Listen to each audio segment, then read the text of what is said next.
But what was that, last week or 2 weeks ago, the whole internet was running with this narrative that Durk went to court and wasn't nobody there. When he had his hearing recently, the only person that showed up was his girl, India. Yeah, it gets like that, Vlad. That's how it gets, man. That's why I be telling the youth. It gets lonely, man, when it's dark. I don't think Durk is gonna walk away as easily as everyone else because of the type of circumstances that this is. And I think it's an eye-opener for everyone else because I think it just came out like it was just his wife at the last court hearing. There was like no support. You don't hear anybody shouting out free Durk. It's just like the whole wave has died off essentially. His boy Zoo got killed. Duty Low got shot and robbed. Like, everything's just gone that he had, that he built up, that everybody respected and pretended to support. And that's why it is imperative, to have people on this internet to discuss these cases that actually been through similar situations, because if not, people would never get a clear understanding of the situations that be discussed. So let me tell you something. Durk is locked up in California, California. His family is from Chicago. He lives in Atlanta. Every court date isn't important. Sometimes you can go to court, right? You can have a court date and you'll never leave the bullpen. You heard me? There's been times I had court dates and I told my mother not to come. Why? Because there's no reason to be there. You gotta understand, people is putting their life on pause to go to these court hearings. So if it's a court date that's not really relevant, or hold no real relevance to the case, or a court date that's gonna last 10, 15 minutes, I'ma say, man, don't come. And a lot of times they be like, well, don't come, man. I'll be all right. And that happens a lot in court, That happens a lot, when you fight in criminal cases. It could have been, let's say they didn't come, even though his family did come. But let's say they didn't. I'm willing to bet he told them not to. You know how many court dates you gonna have, when you fighting a criminal case, a serious criminal case? In a year time frame, you might have 5, 6 court dates, which means every time you go to court, people have to stop what they doing, call off work, miss money, miss appetite. Man, fuck no. You stay there, I'll be good here, and I explain that shit to you afterwards, man. It's that simple. It ain't that, people forgot about. I guarantee come trial time, the court date gonna be fucking packed. But ain't nobody got time, or I wouldn't make nobody come to every single one of my court dates. Nope. No, hell no, you got your own life to live. I found myself in this situation. Y'all can sit this one out. Now, if it's a bail hearing or anything like that, yeah, come, because we need support. But if it's just a regular motions hearing, we'll be talking about the logistics of the case and, witness testimony, man, you ain't got to come to that shit, man. We just going over paperwork. We having a scheduling conference. We trying to pick out court dates. You don't got to come to that. I would rather you not come. I would be upset that you called out of work or stop whatever you're doing to come up here. And you gotta keep in mind, that Durk is in California, which means people gotta book flights. People gotta get hotels. Like, man, fuck out of here, y'all. And it be pissing me off that there's so many people on this internet that say they from the streets and don't know that. Saying Jam the nigga that. They saying Jam because Jam the underdog of the social media world. So everybody else lit. Think about everybody on the case, they lit. Yeah. But Jam, like the underdog, or he fresh out, ooh, they gonna say, I don't know where that rumor came from. Nah, I ain't gonna lie, nigga. Behind the scenes, it was Chicago niggas even calling saying that nigga was the. They don't know. That's but they was just assuming that's because shit before this, like his past, but they don't know if that man. 100%. It ain't been proven.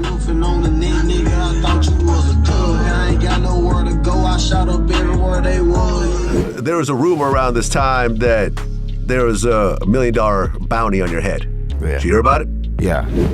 cancel the fucking show, cuz. That shit got me blown. Cause we been ready.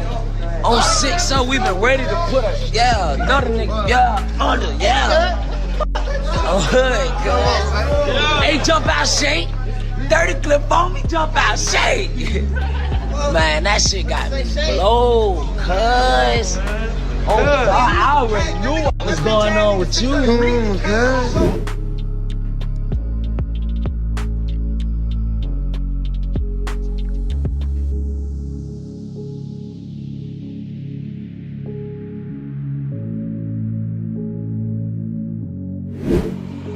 That shit crazy as fuck. Y'all, it's got to be Quando.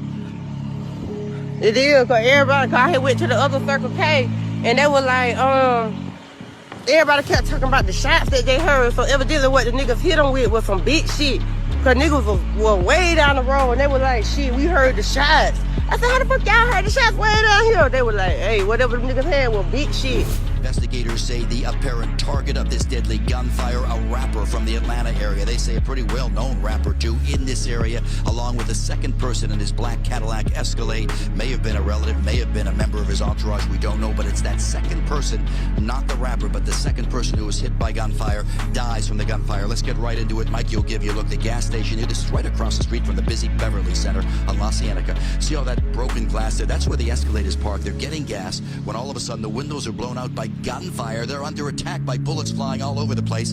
To the left, Mike, you'll give you a look. See all those white evidence markers on the ground? Each one of those is by a shell casing. Give you an idea how many rounds are fired. Police say in that alleyway, the white vehicle pulls up, 3 men get out, and they start firing at will, blasting away, targeting that black SUV, the rapper, and his second person inside. Up top, Sky Fox, a better look at this area so you can imagine the chaos here. It's right across the street, catty corner from the busy Beverly Center. About 5:30, 5:40 in the afternoon, rush hour traffic going by on La Cienega. Shoppers at the Beverly Center, and you have bullets flying like crazy here. 3 gunmen firing at will at that black SUV. Hit several times, and they drive off trying to make a getaway to get away from the bullets that are flying.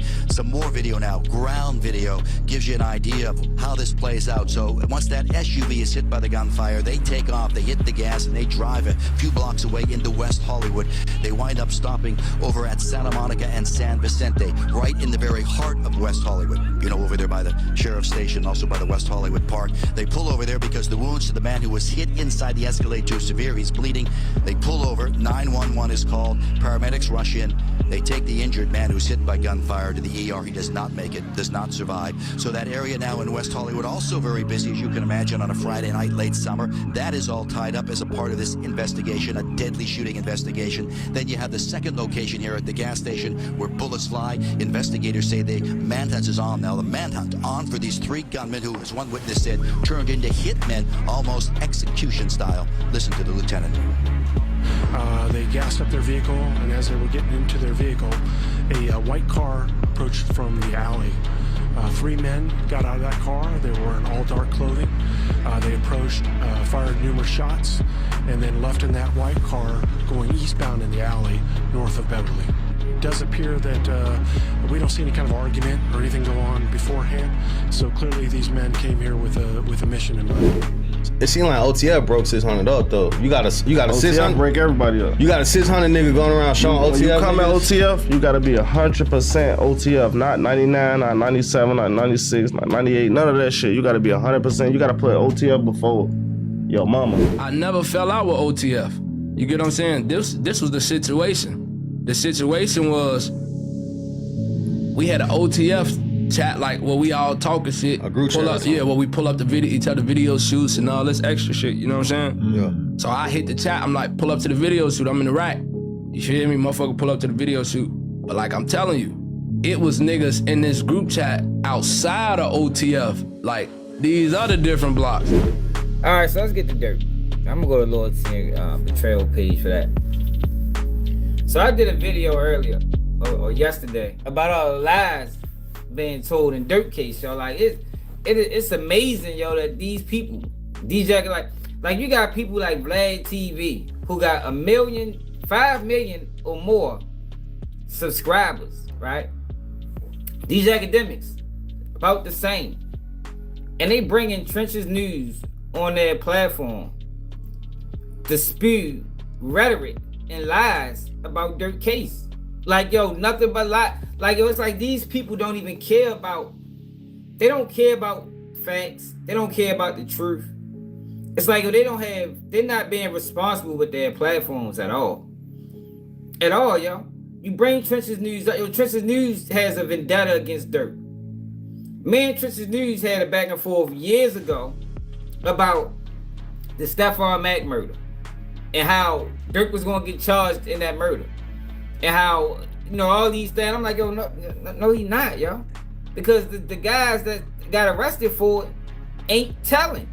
And still today, they still ain't telling. And Durk has not been charged in that crime. So, I did a video a couple days ago detailing the motion that Durk team put in, basically accusing the federal government of misleading and you know, basically lying about the information that they got. You know, they lying about the witnesses, they lying about the testimony, and they also talked about how the federal government is moving the goalposts. You know, the judge, when the federal government tried to introduce these lyrics that's irrelevant to the case, has nothing to do with the murder of Quando Rondo cousin. It just talk about dropping bags and things like that and rap lyrics. The judge told the federal government that I want y'all to give me exactly what y'all trying to use and the relevance of this evidence. The federal government never did it. So in Durk motion, he highlighted how, yo, they keep changing the narrative. They're not listening to the judge's instructions. All they're doing is add more songs to the list of songs they already had. It went from 4 songs to 12. But they still have yet to acknowledge or answer the judge's previous question as to what are you trying to use? You know what I mean? You can't just give me all these songs and not explain the relevance to this case. So, y'all can check that video out. But the federal government replied to this motion. And y'all, they moved the goalposts again. Yo, they don't have no proof of a bounty. Yo, they don't have no proof of a bounty. Now they changing the narrative to say, yo, this case ain't even really about murder for hire. It's about stalking. Yo, they said the case isn't about murder for hire now, yo. It's about stalking.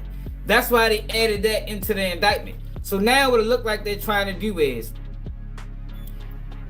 they're trying to paint this narrative that because you got somebody testifying, more than likely Jam, that said he was a part of the first attempt on Quando Rondo life that happened in Atlanta. So they saying that Durk stalked this, and we got evidence of stalking. We don't have evidence that a bounty was placed at all. We don't have evidence that Durk directed these people. But what we do got circumstantial evidence, because it's things keep happening to Quando Rondo, and all these people seemingly have some type of connection to Durk. That's what they're trying to do now. They're moving the goalposts again. And the Fed's gonna lose this case, y'all. I think I'm willing to jump out the window and say Durk gonna beat this case.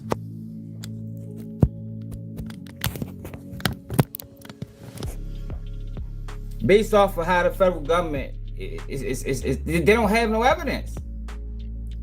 Yo, they didn't never have no evidence. That's the thing. If you go back to the initial indictment, if y'all can remember, Durk wasn't a part of the original indictment. Y'all remember that? The original paperwork, yo, Durk wasn't a part of it. They didn't charge Durk until they thought Durk was trying to lead the country. So what it sounds like, the original plan was, they didn't have enough evidence to charge Durk. So the original plan was, we got evidence to charge the rest of these guys. If we could get one more of these guys to flip, then we can charge Durk. But I don't think nobody flipped. Not the guys that's arrested. You know, we don't know about the guys that led to the indictment. I'm talking about Didi, Vonnie, Boogie, Flocker, Brown Eyes. I don't think none of them guys told, man.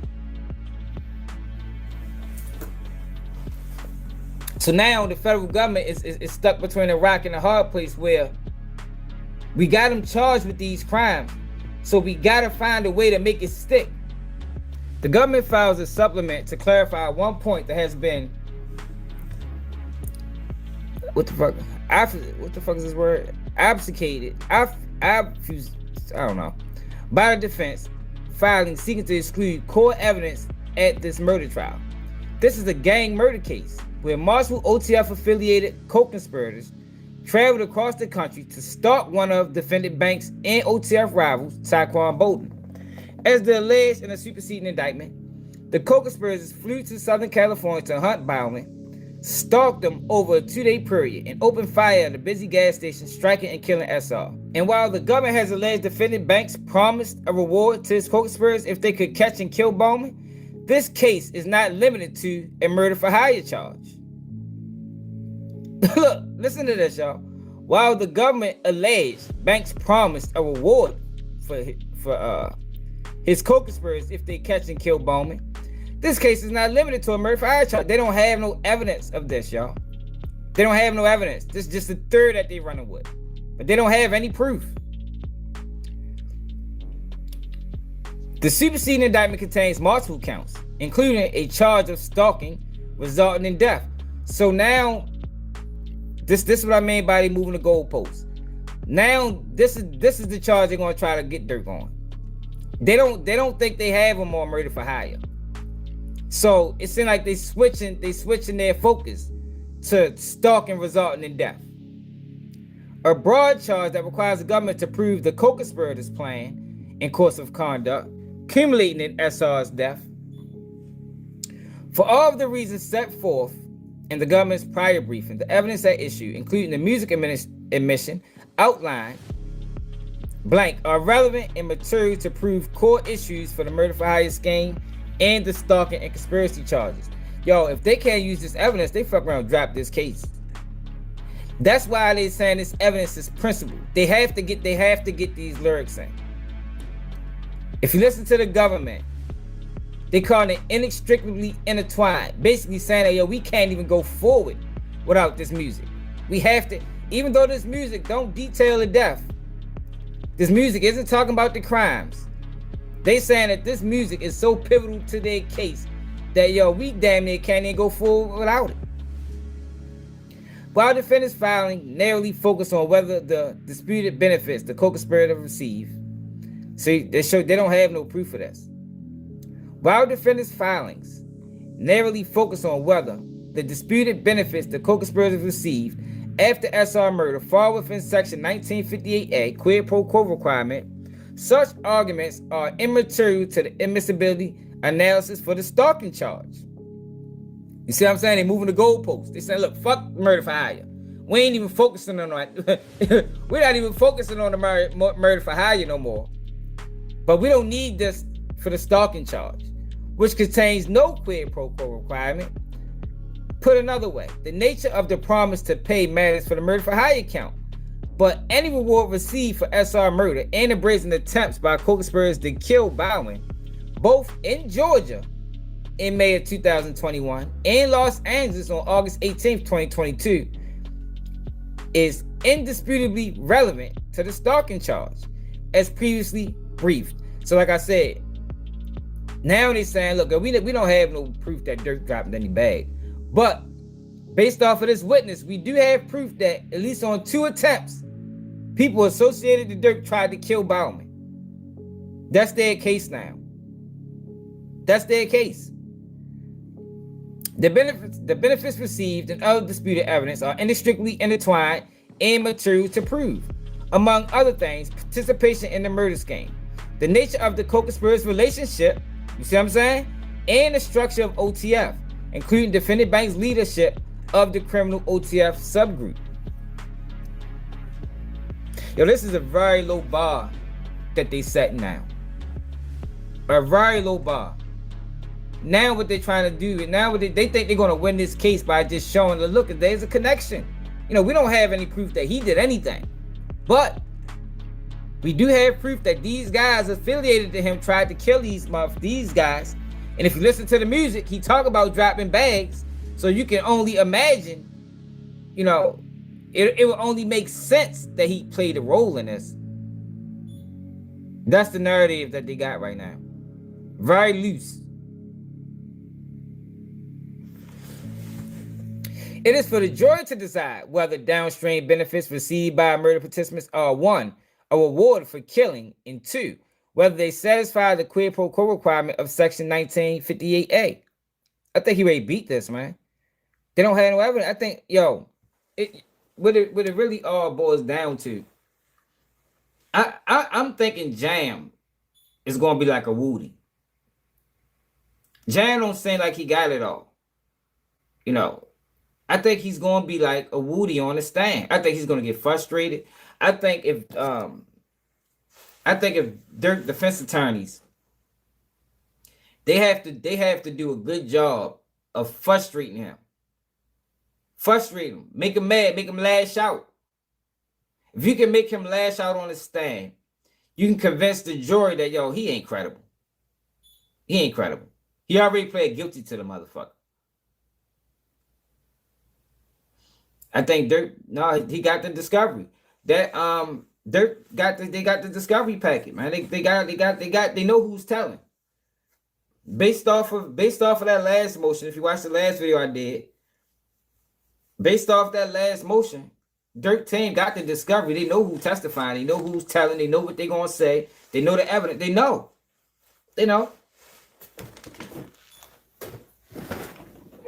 But you're right. You're not really gonna know everything until trial stuff. But I'm willing to jump out the window and say, they don't have nothing.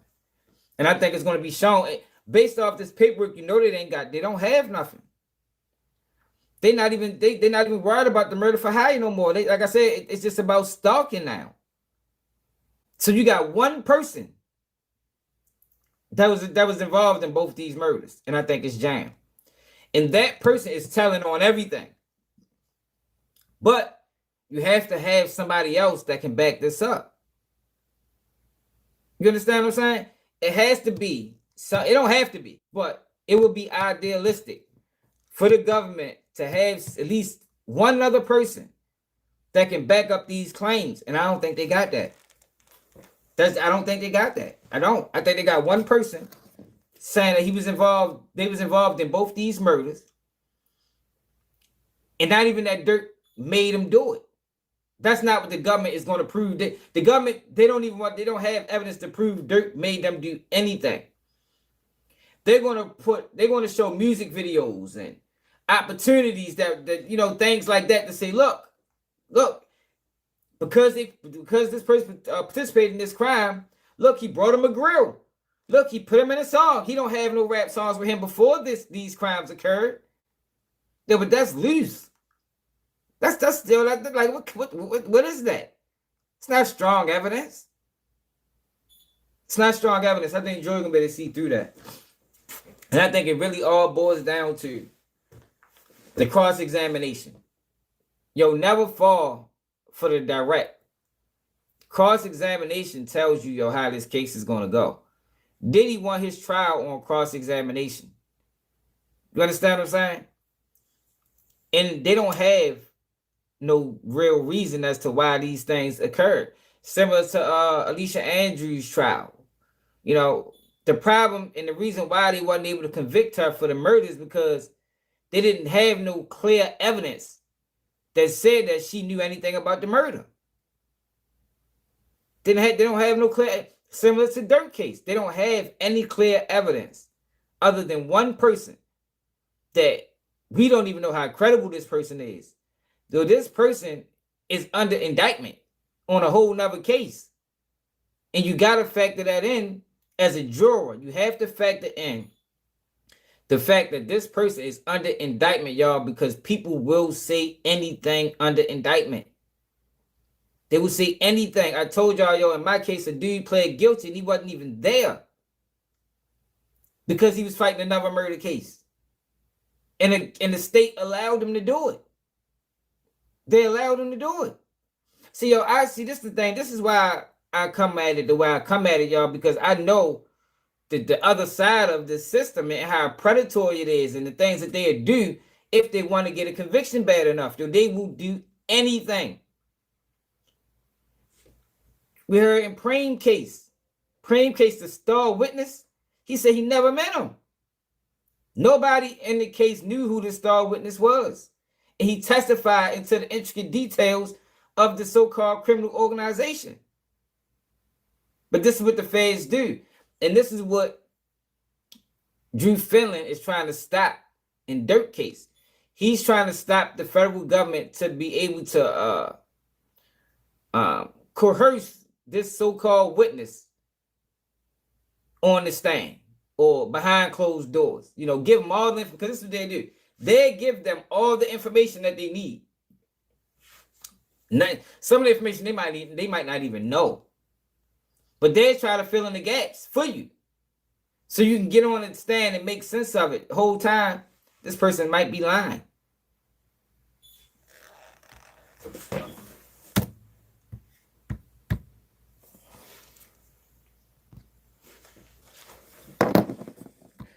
For example, the government expects a witness will testify that the witness music opportunities that occurred after SR killing would not have occurred had the witness failed to participate. Look, didn't I say this yesterday? Didn't I say this the other day? When we read Drew Finland reply. Yo, this is very vague. So they saying, like I said the other day, based off the paperwork we read the other day, that he didn't tell me to commit this murder. But I felt like if I didn't commit the murder, I wouldn't have got on. I wouldn't have got on. He never said this. No, we don't have this in writing. We don't have this in text messages. That's just my personal belief. Yo, the jury you can't do that, man. That's fucked up to even have Durk arrested for some shit like that. You understand what I'm saying? Imagine that being the prosecution theory against you. I didn't tell him to do none of that. Just based off his personal feelings, his personal emotion is enough to get me arrested for a murder for hire that he did, that he's saying he did. But there's no proof that I said, look, y'all, if you kill Quando Rondo, yo, I put you, I'll give you a verse. Man, get the fuck out of here. It's like, yo, you can't have it both ways. They basically saying that Jam is basically saying that I did this in order to become a rapper. And the quid pro quo was, if I didn't do this, I wouldn't be a rapper. Like, you can't have it both ways, man. Can't have it both ways, yo. That's bogus. That is a bogus narrative. And I knew that's what they were saying in the last paper we read. The government expects a witness, which means one, will testify that the witness music opportunities that occurred after SR killing would not have occurred had the witness failed to participate in the Los Angeles murder. To the extent that defendant believes such music opportunities or other benefits received by murder participants were a result of Mr. Banks' generosity following the murder. Yo, this is his personal belief. Yo, they all need to join that motion to sever. This is his personal belief. There's no evidence to back this up. It's just what I believe. People believe a lot of things. People believe in ghosts. People believe in aliens. I was talking to a lady the other day. I told she believed in shape shifting. You feel me? Like I was trying to back her car up. It was a Doug. It was a Doug walking down the street. She's like, well, that's not a Doug. That could be an alien. I said, oh shit. I'm dead serious to you. That happened yesterday. She's like, that could be an alien. Don't get out that car. You don't know what that is. I said, yo, I can't back up into the Doug. I gotta make sure. This really happened, yo. I said, I gotta make sure the Doug is out the way. Like, I can't, I don't want to hit it. Fuck that Doug. You don't know what it is. It could be the devil. This is what she told me. So, and I'm dead serious. So the government is bringing Durk to court based off of this person's personal beliefs. No evidence, no proof. Just my personal belief. And they're saying that, look, it's not up for the judge, to decide this. This is up to the jury. Yo, they wouldn't have done this to no white boy, man. They wouldn't have done this if Durk wasn't a black man, y'all. Black successful, a black man in general. If they had this exact evidence and the person wasn't black, that person would not be charged. To the extent that defendant believes such music opportunities or benefits received by murder participants were a result of Mr. Banks' generosity following the murder, blank rather than a bargain for exchange, blank that will be addressed by jury instructions and trial arguments. Yo, they just moved the goalposts again, y'all. They don't have no case. I think the more and more paperwork that comes out, you really see that they don't have a case. But the problem is, and this is the major problem, that public opinion believes Trench's News. And Trench's News don't know how to read paperwork. And the reason why they believe Trench's News is because Trench's News goes up to Vlad and DJ Academic shares it. And these are the guys that got the biggest platforms when it come down to Durk and information involving Durk. So most people, a law, even somebody make the jury. And the federal government plays this game too. They understand this. They understand if we put out this information and these blogs get it, and they're able to shape public opinion, most people believe Durk is done. Because they're not reading paperwork. They just listening to Vlad and think Vlad is credible and think that Vlad or DJ Academics won't bring somebody on their platform or share a message that's opposite of the truth. You understand? They try to convict these people off of public opinion. So it makes it easier when court time comes. But they don't have no evidence. They don't have no evidence. It sounds to me like Drew Fillon said before, that this whole case is built off of one fucking person. Now the government say, we got other witnesses. But they keep referencing this one. They keep and Trap Lil Ross. Yeah, can't forget about him. They keep referencing this one fucking witness. But they're telling in paperwork, they're saying we got all witnesses. But in Durk team rebuttal, it's like, no, y'all don't. Y'all only got one. You probably got other people. Even when it come down to the credit cards, right? Even when it come down to the credit cards, and they say they got a guy booking the flights. A lot of people think that's Durk manager, some African dude, right? Even if he was to testify, you don't know what he's going to say. He could testify like, yeah, I did book the flights. I did, but that don't mean he went up there and said, I booked the flights knowing that these guys was coming out there to kill Quando Rondo. He could say, I always book flights. So even, see these people gotta understand, every government witness is different. Like this person can be a witness for the government and don't hurt Durk at all. Just, just because he got to say it because it's true. And if he don't come to court, they're going to make him come to court and probably put charges on him. But even him coming there saying that, like, yeah, I booked the flights. He did tell me don't book no flights, don't book no names associated to him. But what if he said he always tell me that? That changed the whole dynamic of things. What if he get up on the stand and say, yeah, he always tell me that, man. He always tell me when I book flights, don't use no name associated with him because sometimes these guys be doing dumb shit. He can say this. You understand? That could be his testimony. And that's, even though that is a government witness, that will help Durk. See, the problem is, most people never been through these type of situations, so people tend to just, believe the information that's being relayed to them without applying any type of logic, or they don't have any history of these situations, so they don't really know how to depict it. Woody was a government witness. He didn't hurt Thug. Even though he's still a rat. We ain't gonna say he ain't no rat. But he didn't hurt him. He actually helped him. And that was the star witness. Now, I don't think Jam is gonna do what Woody did, because Jam is a bitch. I don't think Jam like Durk. I think Jam is a snake. Because how can you participate in taking somebody down that did so much for you? The man gave you 50,000 when you came home, and to my understanding, he didn't even know y'all before he went to jail. But that's where Durk fucked up at. Durk tried to build this team around him of killers, as a way of protection. Like, if I'm going, I'd rather pay the guys.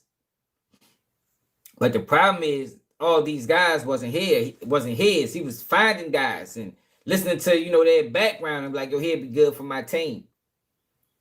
He'd be good for my team. Not knowing that, you really can't buy relationships. You can't buy loyalty. I think Durk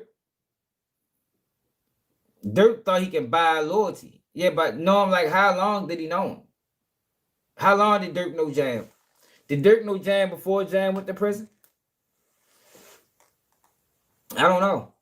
Even if he did, like, I think Durk thought he can buy loyalty, yo. You can't buy loyalty. That shit got to be in you. Some of the most loyal people can be around you, and you ain't never got to do nothing for them. You feel me? And I think that's where Durk went wrong at. He thought that, I make sure these guys straight, they never tell on me. But that's not true. You know what I mean? It's not true, yo. These motherfuckers is dirtbags. Yeah, but I'm talking about before prison. Al, did he know him before prison? Is he like Wookaduk? Is he like Wookaduk or Booney Mo? Where you got pictures of them guys when they was kids growing up. I don't think he knew Jam. I don't think he got that with Jam. I don't think he got that with Jam.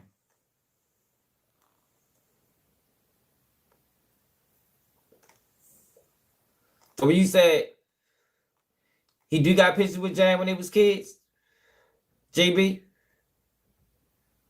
So is Jam from Lamron too? Cause that was Durk official hood, right? Lamron. Is Jam from Lamron? Is Jam from 300? Cause ain't that where Durk was originally from? Do anybody know that? See, I don't know. But I know Durk was trying to buy loyalty, and you can't buy loyalty. Can't buy loyalty. That shit is either in you or it ain't. It don't matter what you do for them niggas. If they ain't loyal, they ain't loyal. But it's fucked up that Jam did that. Jam. So he not okay. So he Jam from Dog Pound. So he know him, but they're not from the same hood. Is that what you saying? He do know Jam, they just ain't from the same hood. They was close with Lamron and 300. All right, so okay, I see what you're saying, but that's you can make a mistake like that. You think he probably thought he know. That's even worse. That's why. So by Jam being his big homie, Jam was probably more inclined to tell, because Jam probably looked at Durk like a loyal nigga. You know what I mean? Even with the money, he probably viewed him as a loyal nigga. Like, man, he my loyal homeboy, man. You know what it is. So he probably was more inclined to tell. But that shit fucked up. It's fucked up, yo. He got you in that situation, man. Jam a bitch for real.